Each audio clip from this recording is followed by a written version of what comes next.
हमारा आज का जो टॉपिक है वो है मानव शरीर से जुड़े तथ्य, facts related to human body. इसमें आपको कुछ एमसीक्यू क्वेश्चंस मिलेंगे और उनके कुछ की फैक्ट्स भी मिलेंगे। तो स्टार्ट करते हैं। क्वेश्चन नंबर फर्स्ट है, लाल रक्त कण जिसे हम रेड ब्लड सेल्स भी कहते हैं, इसका निर्माण होता है। इसका आंसर है अस्थि मज्जा में। अब इसके की फैक्ट्स हम पढ़ लेते हैं। लाल रक्त कोशिकाएं हड्डियों के लाल अस्थि मज्जा में बनती है। हेमोसाइटोब्लास्ट नाम की लाल अस्थि मज्जा में स्टेम कोशिकाएं रक्त में सभी गठित तत्वों को जन्म देती हैं। मीन्स जो रेड ब्लड सेल्स होती हैं वो बोन्स के अस्थि मज्जा में बनती है और हेमोसाइटोब्लास्ट नाम की लाल अस्थि मज्जा होती है, उसमें जितनी भी स्टेम कोशिकाएं होती है वो सभी तत्वों को जन्म देती है। तो क्वेश्चन नंबर 2 है अब नेक्स्ट हमारा, लाल रक्त कण का जीवन काल कितने दिन का होता है? आंसर है 120 डेज। रेड ब्लड सेल्स का जीवन काल 120 दिन का होता है। क्वेश्चन नंबर 3 है, व्हाइट ब्लड सेल्स का जीवन काल कितने दिन का होता है, जिसे हम श्वेत रक्त कण भी कहते हैं? इसका आंसर है 1 से 4 दिन। क्वेश्चन नंबर 4 है, श्वेत रक्त कण व्हाइट ब्लड सेल्स को क्या कहा जाता है? इसका आंसर है leukocyte. Means white blood cells को हम ल्यूकोसाइट भी कहते हैं। नेक्स्ट क्वेश्चन है, रेड ब्लड सेल्स लाल रक्त कण को क्या कहा जाता है? आंसर है एरिथ्रोसाइट्स। व्हाइट ब्लड सेल को हम ल्यूकोसाइट कहते हैं और रेड ब्लड सेल्स को हम एरिथ्रोसाइट्स कहते हैं। अब इसके की फैक्ट है, रक्त विभिन्न पदार्थों को वहन करता है जिन्हें शरीर के एक हिस्से या किसी अन्य में लाया जाना चाहिए। लाल रक्त कोशिकाएं रक्त का एक महत्वपूर्ण तत्व है। उनका काम ऑक्सीजन को कार्बन डाइऑक्साइड के शरीर के ऊतकों तक पहुंचाना है और फेफड़ों द्वारा ले जाया जाता है और ख़त्म किया जाता है। यहाँ पे थोड़ी सी मिस्टेक हो गई ख़त्म में। तो इसमें है कि जो रेड ब्लड सेल्स होती है वो हमारे जो सेल्स होती हैं रक्त, उनका एक महत्वपूर्ण तत्व होता है। इनका काम होता है ऑक्सीजन को कार्बन डाइऑक्साइड के शरीर के जो टिश्यूज़ होते, ऊतक होते हैं, वहाँ तक पहुँचाते हैं और फिर लंग्स के द्वारा इन्हें ले जाया जाता है और ख़त्म किया जाता है। चलिए नेक्स्ट क्वेश्चन पे, शरीर का ताप नियंत्रक होता है, इसका आंसर है हाइपोथैलेमस ग्लैंड। जो शरीर का टेम्परेचर कंट्रोलर है वो कौन सी ग्लैंड होती है? तो इसका आंसर है हाइपोथैलेमस ग्लैंड। की फैक्ट पढ़ लेते हैं। Our internal body temperature is regulated by a part of our brain that is called hypothalamus. हमारे शरीर का जो आंतरिक भाग का जो टेम्परेचर ताप होता है वो हमारे शरीर का एक पार्ट होता है, जिसे जो ब्रेन होता है उसके द्वारा ये रेगुलेटेड होता है। इसको हम हाइपोथैलेमस ग्लैंड कहते हैं। The hypothalamus checks our current temperature and compares it with the normal temperature of about 37 degree Celsius. जो हाइपोथैलेमस ग्लैंड होती है वो हमारे बॉडी का जो करंट टेम्परेचर है उसको हमारे नॉर्मल टेम्परेचर से कंपेयर करती है। हमारी बॉडी का जो नॉर्मल टेम्परेचर होता है वो 37 डिग्री सेल्सियस होता है। If our temperature is too low, the hypothalamus makes sure that the body generates and maintains heat। अगर हमारी बॉडी का जो टेम्परेचर है वो बहुत ही लो होता है तो हाइपोथैलेमस जो ग्लैंड होती है उससे में ये पता चलता है कि हमारी बॉडी में बहुत ही ज़्यादा हीट बन गई है, जनरेट हो गई है। तो आई होप आपको क्वेश्चन समझ में आ रहे होंगे फ्रेंड्स। क्वेश्चन नंबर 7 है, मनुष्य की सर्वदाता रक्त समूह यूनिवर्सल डोनर ब्लड ग्रुप कौन सा होता है? इसका आंसर है ओ नेगेटिव। हम सभी जानते हैं कि यूनिवर्सल डोनर ब्लड ग्रुप में हम किसे बोलते हैं? तो इसका आंसर है ओ नेगेटिव। ब्लड ग्रुप में दो चीज़ होती है, पॉजिटिव और नेगेटिव। जो पॉजिटिव होते हैं हम उन्हें RH फैक्टर भी कहते हैं और जो नेगेटिव होते हैं उन्हें RH नेगेटिव भी कहते हैं। चलिए अब क्वेश्चन नंबर 8 पे चलते हैं। मनुष्य की सर्वग्राही रक्त समूह, जिसे हम यूनिवर्सल रिसेप्टर भी कहते हैं, ये इसका आंसर कौन सा है जिसे हम यूनिवर्सल रिसेप्टर कहते हैं? इसका आंसर है ए बी पॉजिटिव, प्लस मतलब पॉजिटिव। अब इसका की फैक्ट पढ़ लेते हैं। Universal donors and universal recipients in transfusion of packed red blood cells, individual with type O Rh-D negative blood are often called universal donors. Those with type AB Rh-D positive blood are called universal recipients. Means जितने भी universal donor और universal recipients होते हैं, उनमें जब red blood sales का transfusion होता है तो जो Rh-D नेगेटिव ब्लड सेल्स होती है, जो जैसे टाइप ओ में हम बात कर रहे हैं, तो Rh-D नेगेटिव ब्लड सेल्स को हम यूनिवर्सल डोनर कहते हैं, और जो AB टाइप का ब्लड ग्रुप है जिसमें Rh-D पॉजिटिव होता है ब्लड, उसको हम यूनिवर्सल रिसिपिएंट्स कहते हैं। Means universal donor O negative और universal recipients AB positive blood group होता है। आई होप आपको ये समझ में आया होगा।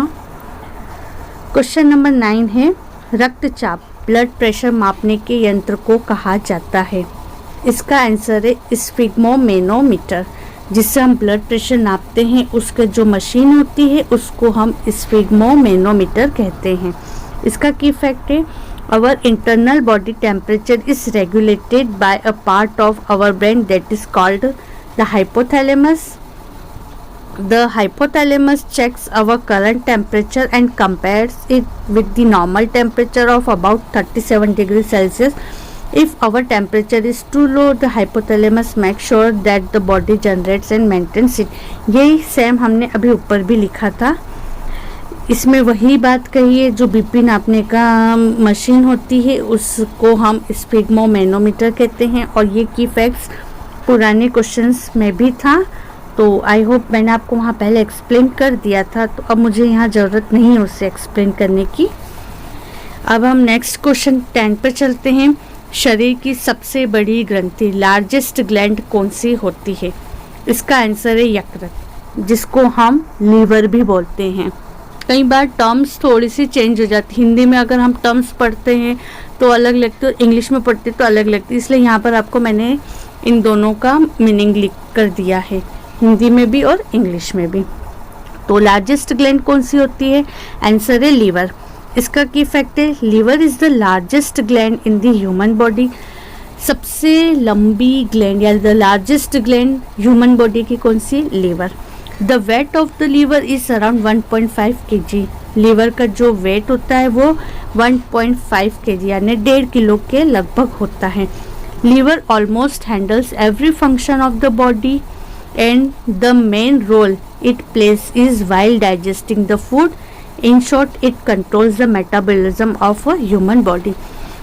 जो लीवर होता है, लीवर हमारी बॉडी के सारे फंक्शंस को हैंडल करता है और इसका सबसे मेन रोल होता है हमारे डाइजेशन में।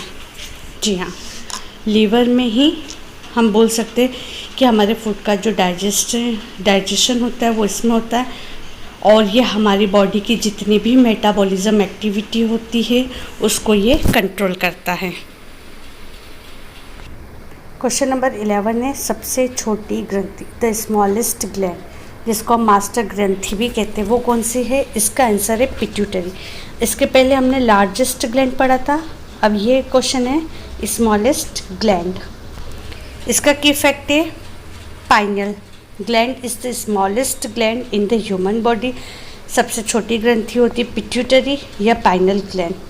It is also known as the pineal body. It is located near the centre of the brain. It is a very small organ shaped like a pine cone, which is where it gets its name. It is reddish grey in colour.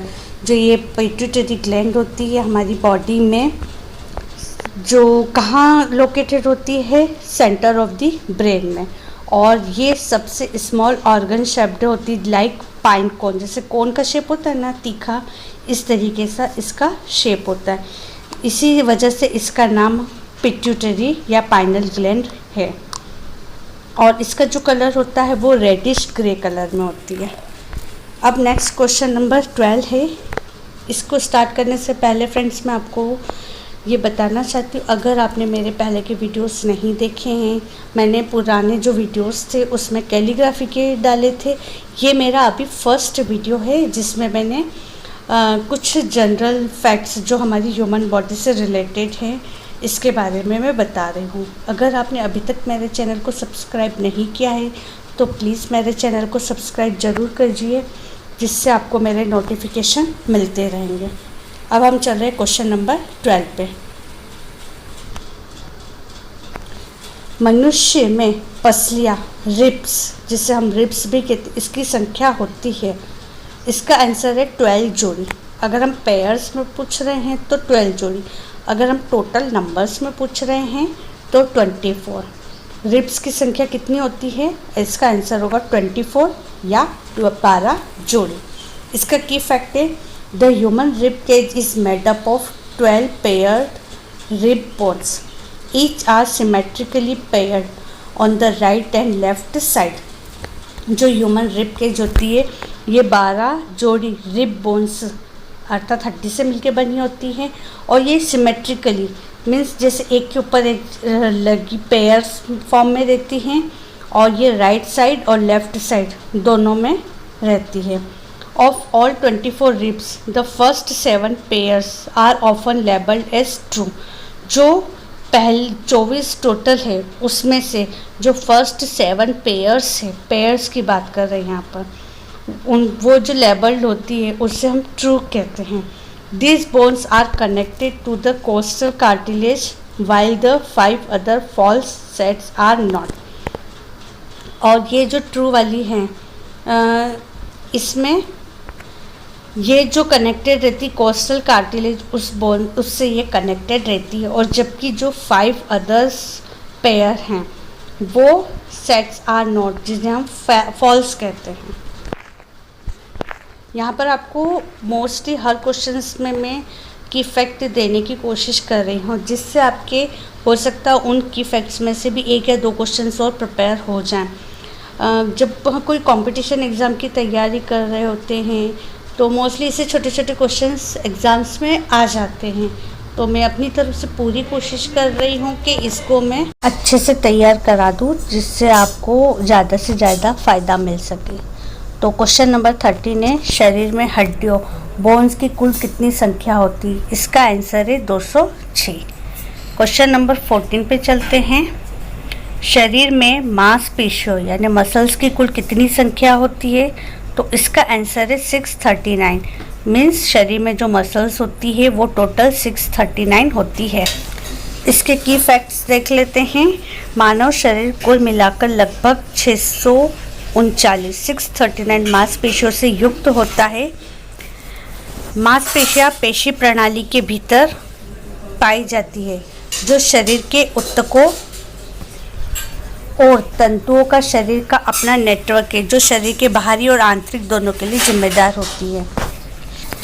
मानव शरीर में total 639 मांसपेशियां होती है, और ये शरीर के ऊतकों और तंतुओं का शरीर का जो अपना एक नेटवर्क होता है, ये बाहरी और आंतरिक दोनों चीज़ों के लिए जिम्मेदार होती है।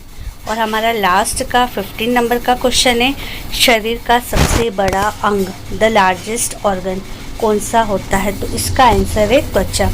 ये हमारे आज के 15 क्वेश्चंस थे। आई होप आपको ये क्वेश्चंस अच्छे लगे होंगे, जिसमें मैंने छोटे छोटे क्वेश्चंस प्रिपेयर किए हैं।